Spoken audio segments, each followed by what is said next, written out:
So today we're making banana bread.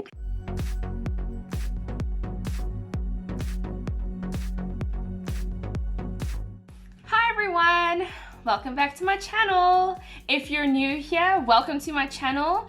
I promise you're gonna have loads of fun. To get started, as you can see, I've got all my ingredients decked out. So I'm going to show you exactly what you need to make this scrumptious banana bread. Over here, I have my own recipe book. It's a recipe book that my mom bought me quite a few years ago. It's got an elastic here that needs replacing, as you can see. So I'll be doing that in the next few weeks. But in this recipe book, as you can see, it is blank. So what you do is you fill out all your favorite recipes. And my favorite thing about this is that they're all labeled over there. So they're nicely labeled for you. So there's a soup and starters, salads, a seafood, meat, pasta, baking, desserts. So it's quite nice because it's all categorized for you, which I think is awesome. So it is quite empty, but I'm going to need to fill it. So I'll be doing that as well. At the back, the desserts and the baking tabs have the most, just because I'm a true baker at heart. I prefer baking over cooking, so I personally feel that the section's a bit too narrow. So I might need to have a separate book alone just for baking, but I think it's awesome that it categorizes it for you, as well as it gives this index. So it basically explains terms and definitions used within baking and cooking. So as we can see, it explains how much a dash is, because I know a lot of you have wondered, how much is a dash, how much is a dollop? And an interesting one that I saw now is a jigger. I might be pronouncing that incorrectly, but that's interesting. So one jigger is 2 cups. So those are quite interesting that they give that to you. And they also use the abbreviations here. It's nice for when you follow recipes. I know not a lot of people understand all the terms and definitions within recipes, so I just think that's really awesome, and that does help a lot. We are going to the baking section today, and we are making banana bread. Alright, so there we go. There's my banana bread recipe. I got this recipe from one of my close friends who I worked with. Her name is Dawn. She is such a lovely lady. The one day she made banana bread for the whole office, and I absolutely loved it, and I said to her that I would appreciate it so much if she would share the recipe with me. It is such an easy recipe. It's foolproof. It's amazing. I will share it down below, all of it in its steps and details as well. So there's the banana bread recipe that we'll be using for today. So I'm going to start off by putting the oven on. I just have this 2-plate stove oven. It does work better if you have a proper oven, but this is what I have for now, and it works perfectly. So I'm going to put that on, and I'm going to put this on 180 degrees. So we're going to let this warm up while I show you what ingredients you need. So getting on to the ingredients, what you're going to need is some margarine. So I've got some stalk margarine spread over here. You're going to need 125 milliliters of margarine. And then you're going to need some sugar, 250 grams of sugar. I'm using brown sugar, but white works just as well. 2 eggs, some bananas. I have quite a lot of bananas here, but I'm only going to need 4 of them. They need to go a bit black, and they need to be soft. The more fermented and softer that they are, the more it's going to taste in your banana bread, because it's that fermented taste that makes the banana bread absolutely delicious. 3 milliliters of vanilla essence, 500 milliliters of cake flour, 10 milliliters of baking powder, 1 milliliter of salt. I've just got normal table salt here. Then you're going to need 1 milliliter of bicarbonate soda. I don't have bicarbonate soda at this moment, so I'm just going to substitute it with a bit more baking powder. I've tried this before and it works. I promise. It won't flop. Lastly, you'll need 125 milliliters of milk. That's all the ingredients. As I've mentioned, I will list the whole recipe in its entirety down below. So let's get started with the mixing.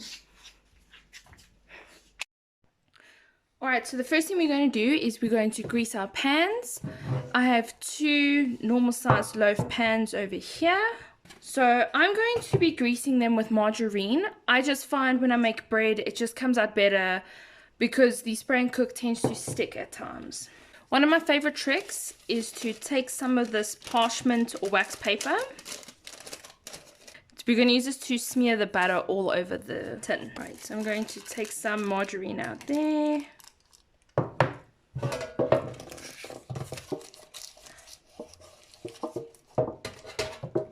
Now that we've lined and greased our loaf tins, what we're going to move on next is creaming of the margarine and of the sugar.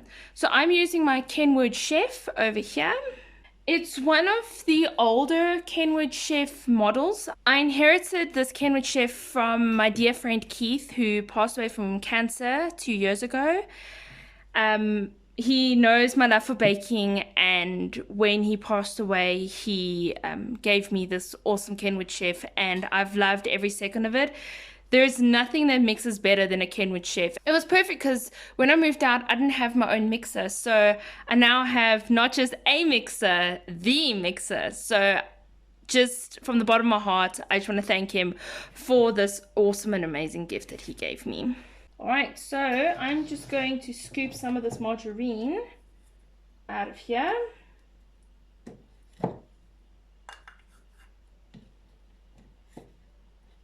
So we're going to need 125. I've got a half a cup over here. Half a cup is 125 milliliters.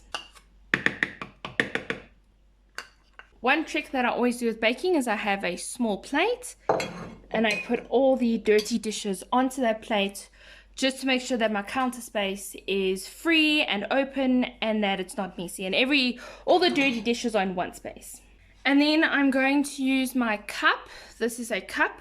The handle broke off because it got too heavy, so I'm not sure if you can see that. It says 250 milliliters. All right, so we do need 250 grams, but 250 milliliters works just as well.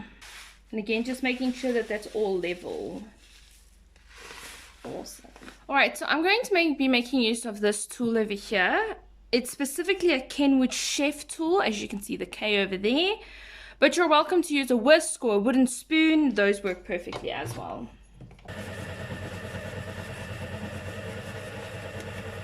Alright, so we can see that it's all creamed together nicely. Let me pop this to show you. You can see that it's all creamed together there quite nicely. And it's all mixed, so that's the consistency that you're looking for. Alright, so I'm going to first start with putting in the eggs. Alright, there's my 2 eggs. And then I'm going to put in my 4 bananas. Alright, my 4 cut up bananas over there.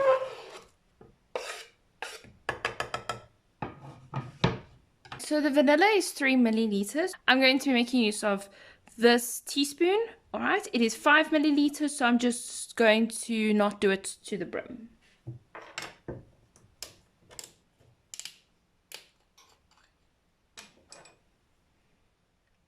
So I'm going to fill that about there, should be perfect. Alright, and I'm just going to let that mix.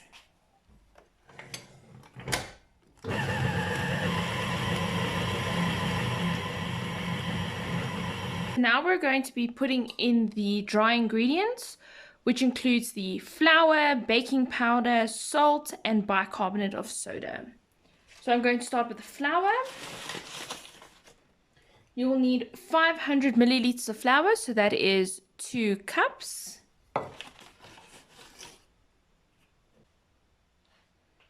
Alright, then we're going to need baking powder. We're going to need 10 milliliters. So I'm going to be using the 1 teaspoon, which is 5 milliliters, and I'm just going to use 2 of them.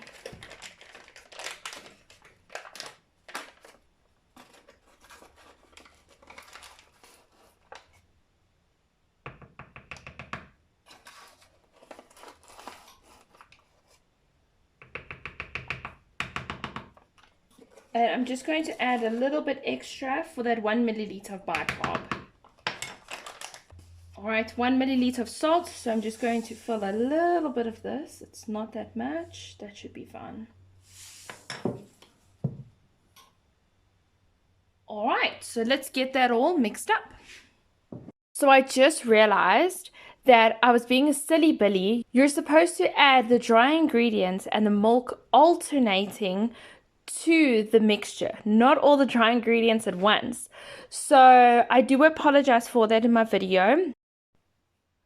It is very important to make sure that you do scrape around the edges over here, just to make sure that it's all mixed and it's all in there properly. So I'm going to mix that around and just let it go for a little bit longer.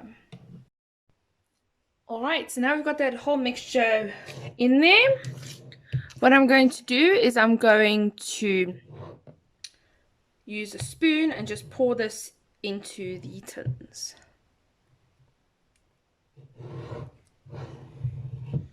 Do allow space for rising because it will rise. All right, so I'm just going to mix this evenly between the two tins. Now we're going to pop these into the oven.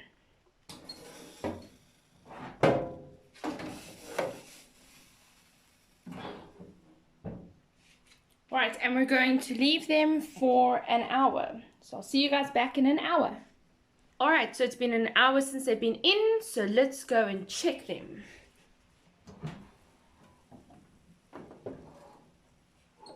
I'm just going to take this and I'm going to poke it in them to just check that they are ready. Make sure that it comes out clean. I generally check a few different spots. All right, I can see that is coming out clean. That one's good. This one's good as well. Awesome, so let's get these out the oven.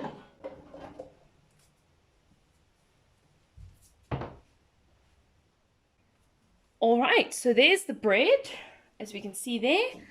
I'm just going to take this out of the tin. All right, so I'm just going to flip that over, flip that one over as well.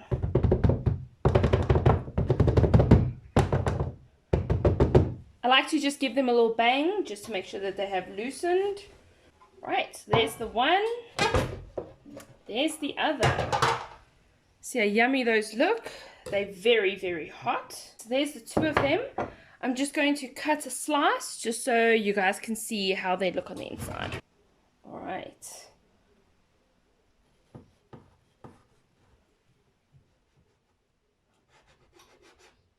So you can see there's the banana bread slices there. They are extremely soft. All right. So I'm going to wait for that to cool down a little bit, because it's on the verge of breaking at this moment. So I want to thank you all for watching. If you liked this video, please give it a thumbs up. Please let me know in the comments down below what you thought of this video. If you have some tips and tricks, maybe some alternatives to banana bread that you've tried, let me know. I'd love to hear what you guys think. Please remember to subscribe to this channel and tap the notification bell to never miss a beat. Thank you so much for all the support I've received from you guys. I hope to see you next time. Bye!